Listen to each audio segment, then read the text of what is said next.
Hello students, स्वागत है आप सभी का सक्सेस केमिस्ट्री चैनल पर। और काफ़ी दिनों के बाद आज हम मिल रहे हैं। कुछ इशू की वजह से वीडियो अपलोड नहीं हो पा रही थी। चलिए आज से हम फिर से कंटिन्यू होते हैं। हमने लास्ट टाइम पे जहाँ से स्टार्ट किया था, मतलब जहाँ से एंड किया था वीडियो को, वहाँ पे हमने ये डिस्कस किया था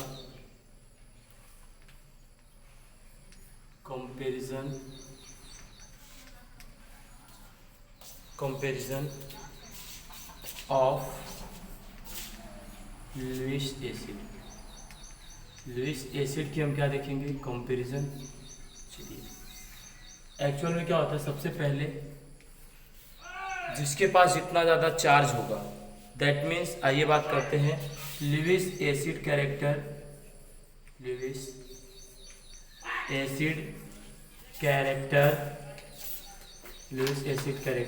directly proportional to positive charge.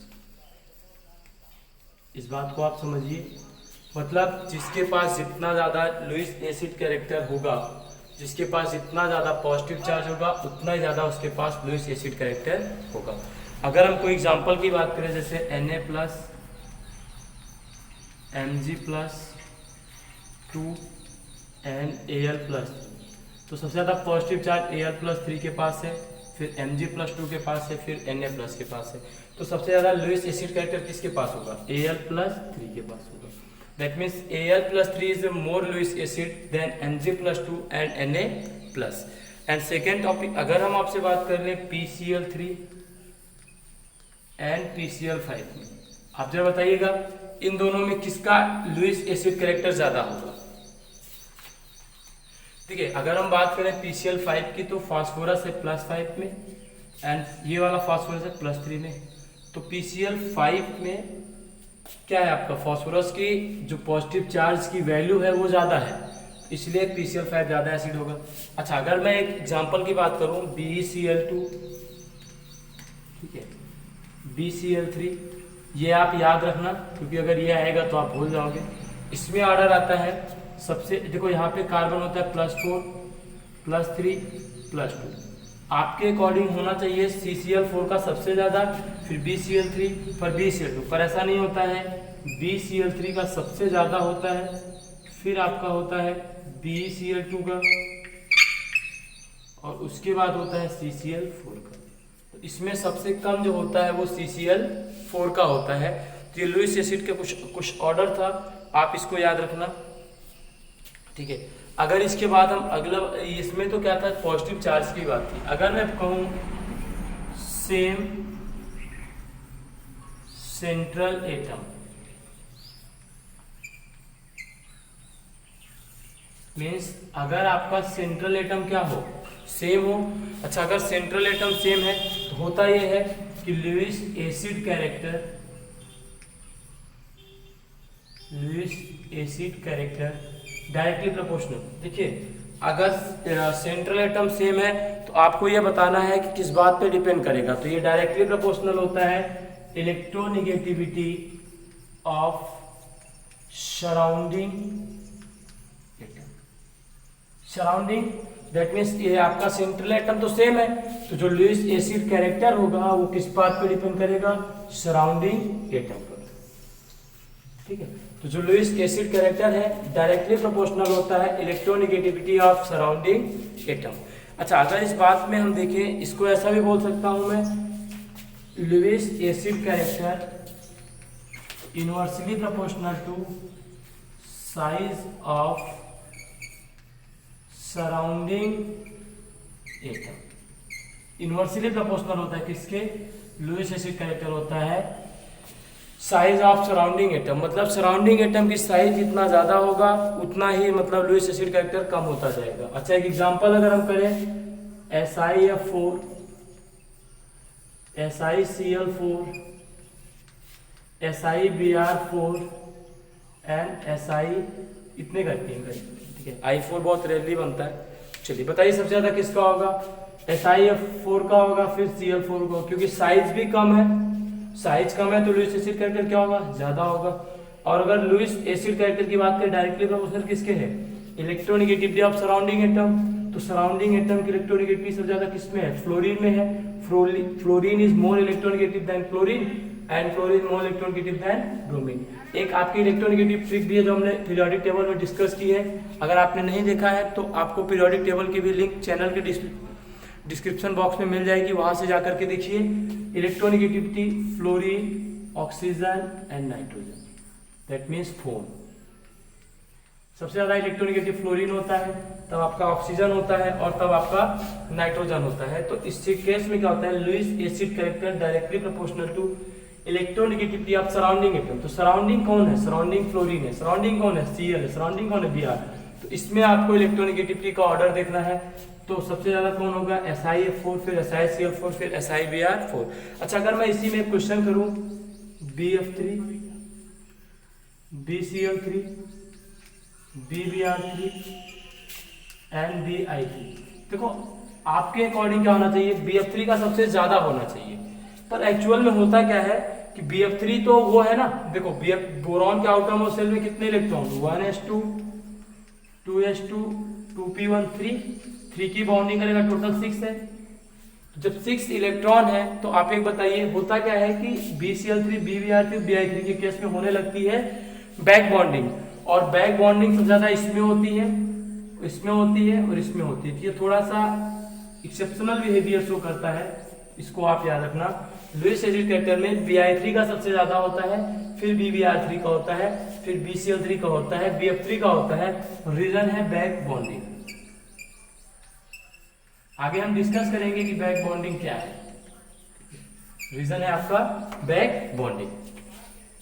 चलिए, अगर ये तो आपका हुआ लुईस एसिड। अगर हम बात करें comparison of Lewis base strength,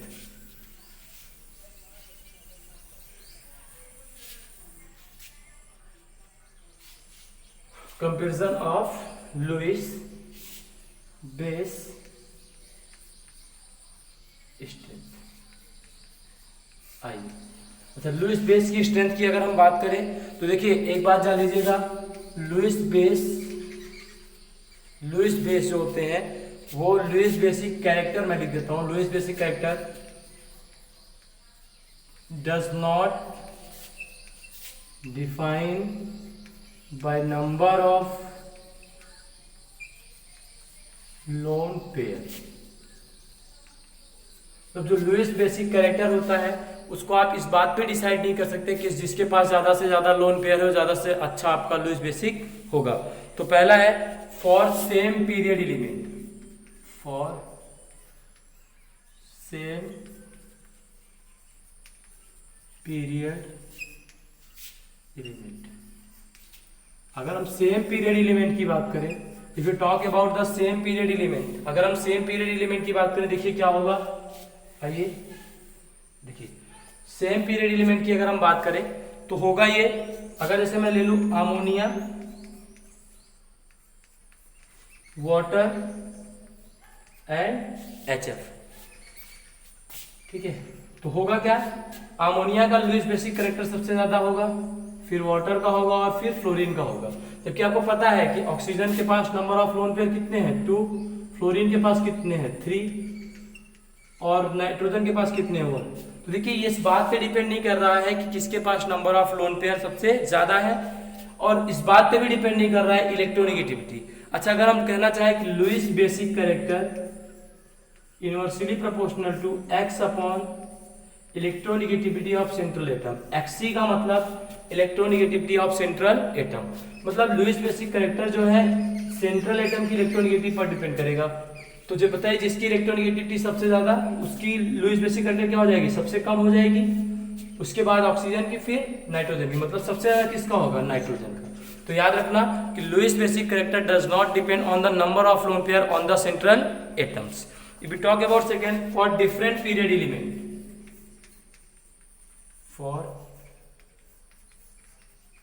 different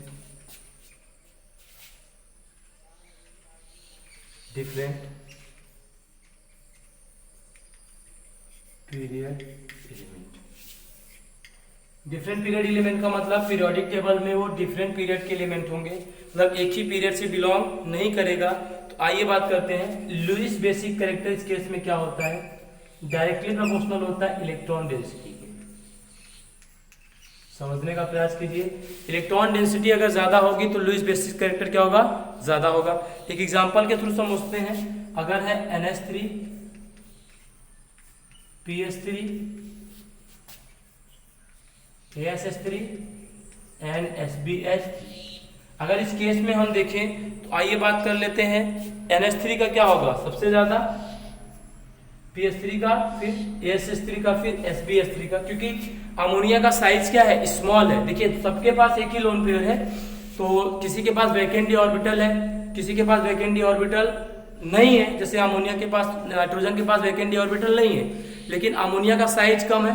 size कम है तो इलेक्ट्रॉन की डेंसिटी क्या होगी, ज्यादा होगी, ज्यादा फैली हुई, मतलब इलेक्ट्रॉन की जो डेंसिटी होगी वो सबसे ज्यादा होगी। फिर उसके बाद फास्फोरस की, फिर आर्सेनिक की, फिर SbH3 की।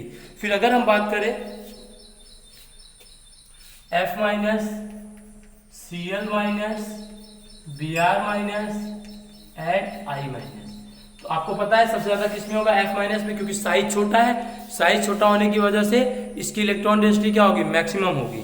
ठीक है। अच्छा, अगर हम बात करें कि सेंट्रल एटम सेम है, सेकेंड के बाद हम बात करें, if central atom is same, अगर सेंट्रल एटम सेम है उस केस में हम क्या करेंगे जरा देखिएगा। If central atom is same, तो जो लुईस बेसिक कैरेक्टर होता है ये इनवर्सली प्रोपोर्शनल होता है इलेक्ट्रोनेगेटिविटी ऑफ सराउंडिंग एटम। जो सराउंडिंग एटम होता है उसके इलेक्ट्रोनेगेटिविटी के क्या होता है, इनवर्सली प्रोपोर्शनल होता है। जैसे अगर हम बात कर ले NF3 और NCl3 के,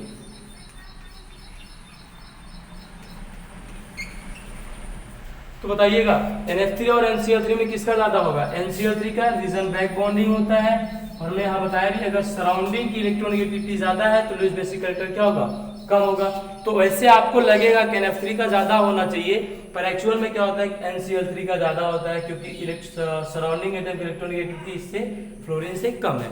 तो ये था हमारा लुईस एसिड और लुईस बेस का कॉन्सेप्ट, जिसमें हमने कंपेरिजन और basic strength, Lewis acid strength, इन सारी चीजों को एक साथ स्टडी किया। अब हम आगे जो बात करेंगे वो है ड्रॉबैक ऑफ लुईस थ्योरी। अच्छा, ड्रॉबैक क्या था, ड्रॉबैक देखो, ड्रॉबैक ऐसे हम हंसते हंसते पढ़ लेते हैं, कोई लिखने की जरूरत नहीं है। जैसे दो बॉन्ड का फॉर्मेशन हुआ, आप समझ रहे, सोचो दो बॉन्ड का फॉर्मेशन हुआ, कोई एनर्जी निकली होगी, इस चीज को लुईस ने नहीं बताया। बॉन्ड टूटा, एनर्जी निकली तो भी नहीं बताया। बॉन्ड बना है, एनर्जी निकली कि एनर्जी क्या, मतलब एनर्जी का क्या कॉन्सेप्ट था, इस चीज को इन्होंने नहीं बताया। और इन्होंने ना तो मॉलिक्यूल का शेप बताया। मतलब अगर मैं ड्रॉबैक में लिखूं तो ड्रॉबैक में मैं ऐसा बोल सकता हूं, not say anything about energy. पहली बार मतलब कुछ भी नहीं कहा, मतलब ऐसा समझो कि इन्होंने not say anything about energy, energy के विषय में कुछ नहीं कहा। दूसरी बात अगर मैं कहूं, नॉट से शेप ऑफ द मॉलिक्यूल, मतलब मॉलिक्यूल का शेप क्या होगा इसको भी नहीं बताया। अच्छा एक बात बताओ, जब ना हमको शेप बताया ना एनर्जी बताया तो ड्रॉबैक ही तो हुआ। तो इन्होंने सिर्फ और सिर्फ उसके एसिडिक और बेसिक कैरेक्टर को डिफाइन किया था, ये सब बातें नहीं बताई थी। इन्हीं सब बातों की स्टडी के लिए आगे एक और कॉन्सेप्ट है जिसको हम बोलते हैं वीबीटी। वीबीटी एक्चुअल में कहलाता है आपका बैलेंस बॉन्ड थ्योरी। बात करते हैं वीबीटी की, बैलेंस बॉन्ड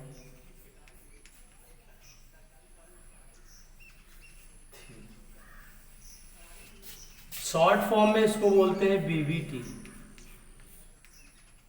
बीबीटी बोलते हैं। चलिए अगर हम बात करें वीबीटी की, वीबीटी एक्चुअल बेस था अट्रैक्शन और रिपल्सन फोर्स पे।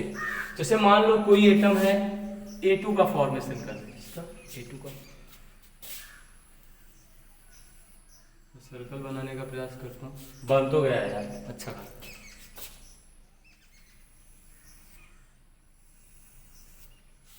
ठीक है, दोनों का साइज सेम। मान लो ये आपका ए है, ये भी आपका क्या है, ए है। ये और ये दोनों इसके क्या है, न्यूक्लियस है। ये Na है और ये Na, मान ली Nb होगा, सॉरी इसको B मान लेता हूँ मैं, है तो A2 लेकिन इसको हम B मान लेते हैं, ये Nb है। यहाँ पे जो इलेक्ट्रॉन है ये क्या है, Ea है, और यहाँ पर जो इलेक्ट्रॉन है Ep। हम सिर्फ एक इलेक्ट्रॉन की बात कर रहे हैं, कितने एटम होंगे क्या होंगे ये हमको नहीं पता। अब चाहो तो हाइड्रोजन मान लो, क्योंकि एटम से हमको क्या मतलब, हमको तो सिर्फ इस चीज से मतलब है कितने इलेक्ट्रॉन है, कितने प्रोटॉन्स, मतलब क्या फोर्स लगेगा। सबसे पहले देखिए इनके बीच क्या होगा, रिपल्सन होगा बिल्कुल होगा। दो फोर्स रिपल्सन के लगेंगे, Na और Nb के बीच क्या होगा, रिपल्सन होगा। Na और Ea के बीच क्या लगेगा, अट्रैक्शन। Ev एंड Nb के बीच क्या लगेगा, अट्रैक्शन। Na और Ev के बीच क्या लगेगा, क्योंकि ये न्यूक्लियस है और ये इलेक्ट्रॉन है, इसके बीच क्या लगेगा, अट्रैक्शन।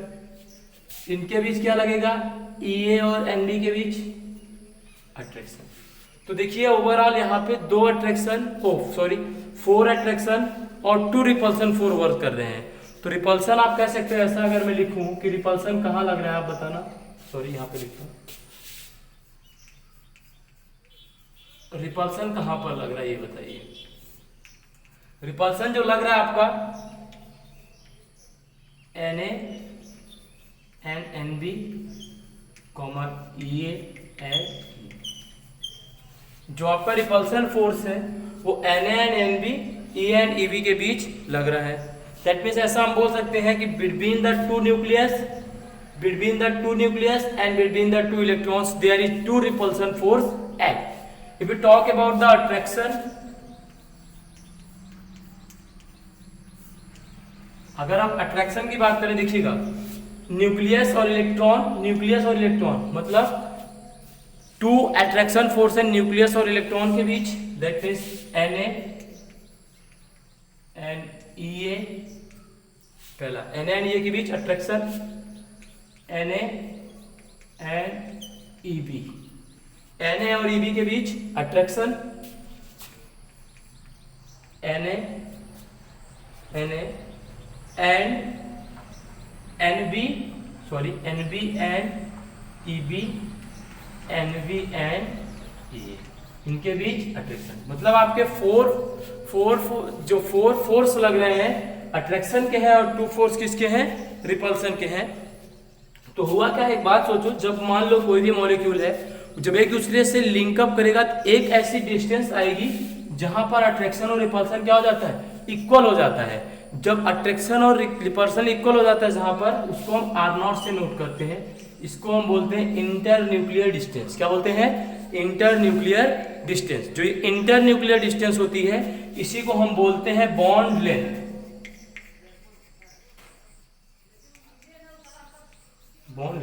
ठीक है, ऑर्गेनिक और इनऑर्गेनिक में आप एक बातें पढ़ोगे, जिस मॉलिक्यूल की सबसे ज्यादा एनर्जी होगी, जिसकी मॉलिक्यूल की सबसे ज्यादा एनर्जी होगी, उसका जो एनर्जी ज्यादा होने की वजह से उसकी जो स्टेबिलिटी होगी क्या होगी, कम हो जाएगी। मतलब अगर मॉलिक्यूल सबसे ज्यादा अनस्टेबल है उसकी सबसे ज्यादा एनर्जी होगी, अगर मॉलिक्यूल सबसे ज्यादा स्टेबल है तो उसकी सबसे कम एनर्जी होगी। अगर हम बात करें एक ग्राफ की, जो पोटेंशियल एनर्जी और R के बीच बनेगा, वो ग्राफ कुछ ऐसा बनता है, ऐसा बनता है, वो ग्राफ कुछ ऐसा बनता है। यहाँ पे 2 पॉइंट कैटेगराइज किए जाते हैं, एक पहला ये और एक दूसरा ये। ठीक है, इसके इधर एक्चुअल में क्या, लाइन फ्लैट होती है, एकदम से फ्लैट होती है, ऐसे पूरी फ्लैट होती है। तो इस केस में होता क्या है, पोटेंशियल एनर्जी अप्रॉक्स क्या है, 0 है। अच्छा, अगर पोटेंशियल एनर्जी 0 है इसका मतलब क्या होगा, यहाँ पर देयर इज नो अट्रैक्शन, यहाँ पर इस रेंज में, मतलब इस सर्कल के right side there is no there is no attraction between two atoms, मतलब यहां पर दोनों एटम के बीच में कोई भी अट्रैक्शन नहीं है। पर इस रेंज में क्या हो रही है, पोटेंशियल एनर्जी कम होती जा रही है और एक ग्राफ के सबसे मिनिमा पर आके कम हो रही है, मतलब सबसे कम पोटेंशियल एनर्जी यहां पर है। मतलब यहां पर आपका क्या होता है, जहां पर सबसे कम पोटेंशियल एनर्जी है, मतलब यही ऐसी जगह होती है जहां पर आपका अट्रैक्शन फोर्स इक्वल हो जाता है रिपल्सन के। अट्रैक्शन फोर्स इक्वल हो जाता है किसके, रिपल्सन के। और इस आर पर आने वाला वो पॉइंट जिसको हम डिनोट करते हैं आर नॉट से, यही कहलाता है आपका बॉन्ड लेंथ।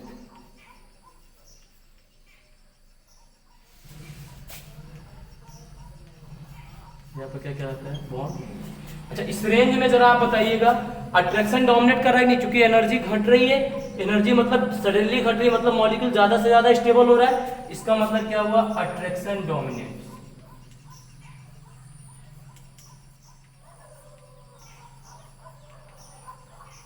मतलब in that reasons curve is down, और ये जो सबसे डाउन द पॉइंट होता है, ये कर्व का मिनिमा होता है, मतलब कर्व के मिनिमा पर ही आपको क्या मिलता है, बॉन्ड लेंथ। तो सबसे डाउन द पॉइंट होता है, इसको हम बोलते हैं, इस पर आने वाली डिस्टेंस को और नॉट बोलते हैं, और इसी को हम बोलते हैं बॉन्ड लेंथ। तो ये एक्चुअल कॉन्सेप्ट था बीबीटी का, जो उन्होंने बताया था कि कहां पर अट्रैक्शन होता है और कहां पर रिपल्सन होता है। तो आप इसे नोट कर लीजिए फटाफट, तो फिर इससे हम आगे कंटिन्यू करते हैं।